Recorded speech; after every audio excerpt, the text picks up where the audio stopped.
হয় অস্তিত্বৰ সংকটত ডবকাৰ ঐতিহাসিক দেউৰিজান নলা আৰু মই এই মুহূৰ্তত উপস্থিত আছোঁ ডবকা চহৰৰ মাজমজিয়াত থকা দেউৰিজান নলা। এই দেউৰিজান নলাৰ বৰ্তমান যি অৱস্থা, এই অৱস্থা দেখিলে সকলোৰে চকু কপালত উঠিব।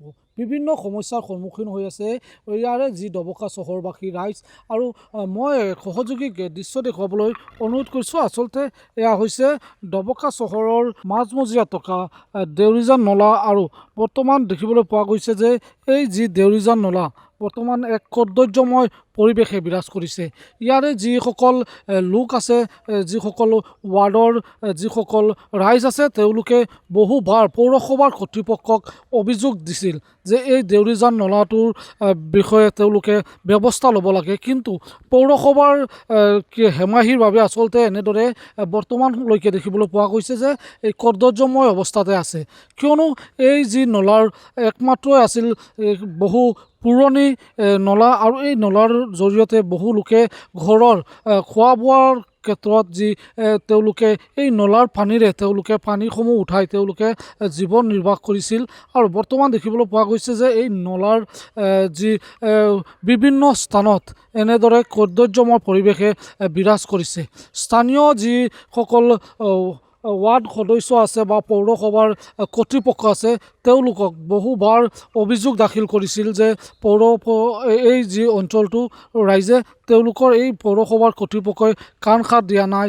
যদিও আচলতে বৰ্তমানলৈকেও আচলতে এইসকল ৰাইজ আচলতে পুনৰ চিন্তিত হৈ পৰিছে। আৰু একাংশ লোকে আচলতে এই যি নলাটো আছে, এই নলাটোত এনেদৰে জাবৰ জোঁথৰ পেলোৱাত নানান সমস্যাৰ সন্মুখীন হৈছে ইয়াৰে ৰাইজসকল। কিয়নো লেতেৰা কদৰ্যময় যিসমূহ বয় বস্তু আছে এই নলাসমূহত আনি পেলোৱাত লৈ ইতিমধ্যে চিন্তিত হৈ পৰিছে ইয়াৰে যি ৰাইজসকল আছে, এই ৰাইজবাসী। মই কথা পাতিম আচলতে এই যি ইয়াৰে স্থানীয় ৰাইজ আছে, কি ক'ব সিহঁতৰ মনৰ কথা মই জানিবলৈ চেষ্টা কৰিম। কি ক'ব আচলতে এই নলাটো কিমান দিনৰ পুৰণি হ'ব? এইখন নলা বহুত পুৰণি, আৰু আমি সৰু থাকোঁতে ইয়াৰ পানী বহুত ক্লিন আৰু চাফ চিকুণ পানী আছিল, ব্যৱহাৰ উপযোগী পানী আছিল। আৰু সময়ৰ লগত মিলি যেন একেবাৰে বিধ্বংস হৈ গ'ল।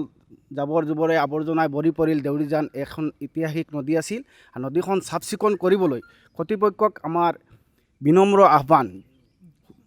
দেখা গৈছে যে ইয়াত বহু স্থানত খালি কেৱল এটা স্থানতে নহয়, বিভিন্ন স্থানতে কদৰ্যময় পৰিৱেশ, ইয়াৰ মানুহৰ বিভিন্ন সমস্যাৰো সন্মুখীন হৈ আছে। ইয়াৰে যিসকল দুৰ্গন্ধময় পৰিৱেশ এটা, মানে এইফালে ৰাস্তাৰে যদি খোজকাঢ়োঁ আমাৰ দুৰ্গন্ধময় এটা পৰিৱেশ, আৰু নদীখনৰ মানে চিন বৰ্ণ নাইকিয়া হৈ গৈছে এনেকুৱা, আৰু আৱৰ্জনাই ভৰি পৰি। গতিকে উচ্চতম কৰ্তৃপক্ষক আমাৰ এইটোৱে আহ্বান, যিমান সোনকালে হয় এই নদীখন চাফ চিকুণ কৰি দিবলৈ। যিহেতু এইখন চৰকাৰে, বৰ্তমান যিখন চৰকাৰ চলি আছে, এইখন চৰকাৰে উন্নয়নত, নদী নলাত উন্নয়নত বা বিভিন্ন উন্নয়নমূলক কামত মানে কোটি কোটি টকা দি আছে। আমাৰো আহ্বান, আমাৰ এই ঐতিহাসিক নদীখনক মানে চাফ চিকুণ কৰি দিবলৈ। হয়, আচলতে একাংশ ইয়াৰে যি স্থানীয় ৰাইজে দাবী কৰিছে যে এই সময়ত যি ৰাজ্য চৰকাৰে এই স্বচ্ছ ভাৰত অভিযান, স্বচ্ছ মিছনৰ জৰিয়তে বিভিন্ন কোটি কোটি টকা আবণ্টন কৰিছে, যদিও আচলতে এই যি অঞ্চলত আচলতে স্বচ্ছ ভাৰত মিছনৰ কোনো ধৰণৰ সুফল লাভ কৰা নাই। বৰ্তমানলৈকে আচলতে দেখিবলৈ পোৱা গৈছে যে বিভিন্ন স্থানত এক কদৰ্যময় পৰিৱেশ, আৰু এই কদৰ্যময় পৰিৱেশতে বহু পৰিয়ালে ইতিমধ্যে জীৱন কটাইছে। পৌৰসভাৰ হেমাহিৰ বাবে আচলতে এনেদৰে দিনে নিশাই তেওঁলোকে কষ্ট কৰিবলগীয়া হৈছে। বহু অভিযোগ দিছিল যদিও কোনো ধৰণৰ সুফল লাভ কৰা নাই। আৰু ক'ব লাগিব যে যোৱা কিছুদিন পূৰ্বে আচলতে ইয়াৰে হোজাই জিলা প্ৰশাসনৰ শীৰ্ষ বিষয়াসকল লগতে পৌৰসভাৰ কৰ্তৃপক্ষসকল আহি এই স্থান পৰিদৰ্শন কৰিছিল।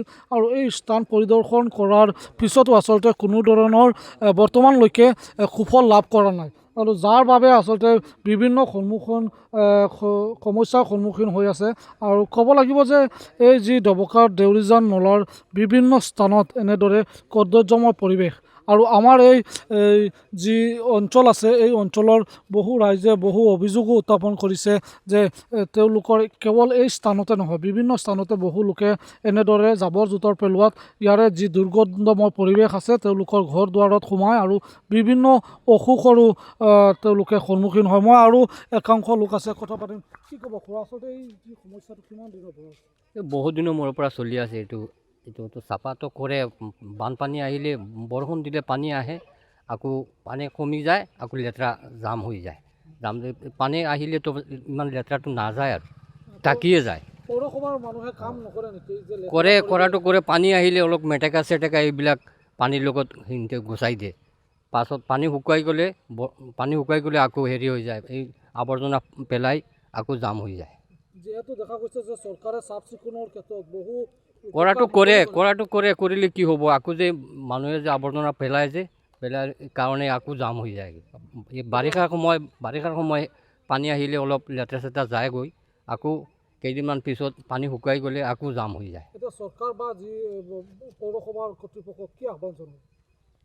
কিন্তু আপোনালোকে আমালোকেতো জনাওঁ যে চাফা কৰিবৰ কাৰণে। সিহঁতকে এই মাহত হ'ব, সেই মাহ হ'ব, এই বছৰত হ'ব, সেই বছৰত হ'ব কৈ যায়গৈ।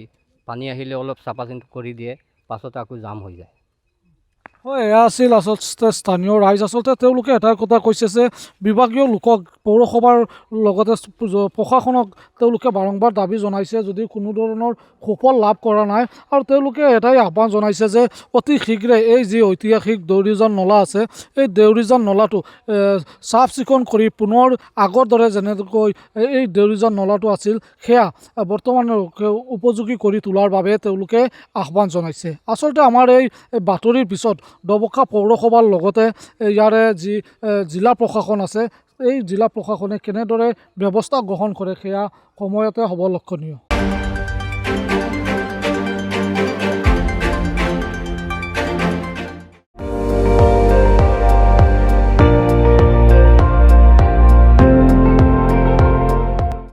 আপুনি চাই আছে ND24, সৰ্বশ্ৰেষ্ঠ নহয় সৰ্বোত্তমৰ দৌৰত।